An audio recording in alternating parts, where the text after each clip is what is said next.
two questions in one today, two different people. First question came in and said the person is following a design and it says to follow a certain amount of inches and the designer wants them to end on the wrong side.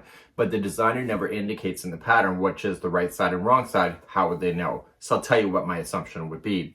The second question is this. This crocheter understands right side and wrong side, and the problem is that she's went a certain amount of inches and she's not sure if she's finishing on the right side or the wrong side. How will she be able to tell? So I'll cover that too. So that's coming up next. Hi, I'm Mikey from the Crochet Crowd, and thank you so much for joining our channel today. I'm here to inspire you and create magic with your crochet hook. Are you ready to play? Oh yeah, that sounds good. So what I'm going to do is that I'm just going to chain 10. So 1, 2, 3, 4, 5, 6, 7, 8, 9, and 10.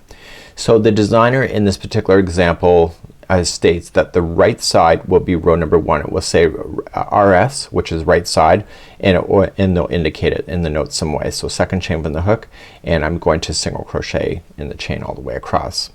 So we're going to cover a couple things on what I would do if I were you, because I really would do it. It's not just lip service today. And if you have any other advice for others regarding this topic, you can do so as well.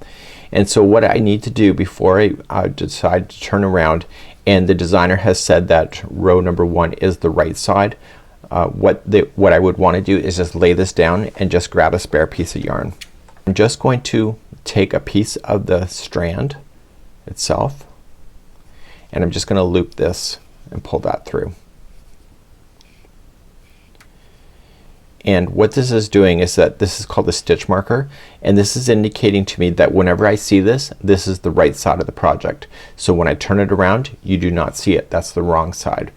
So if the designer has indicated which side is the right side, I would do that in order for you to if that matters.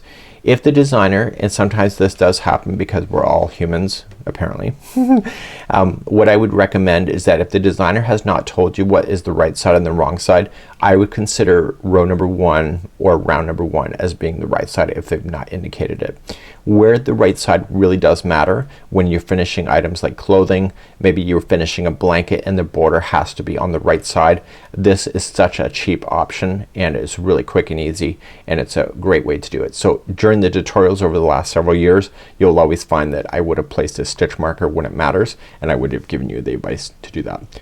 So just remember that if you're right-handed, the starting tail will always be on the opposite hand. It would be left, and if you're left-handed, the tail will always be on the right-hand side. And hopefully that's a tip that will be able to help you into the future. I find with myself I start second guessing myself, so I use a stitch marker so that I don't have to have an internal fight with myself on whether I was right or wrong. So that's what I would do.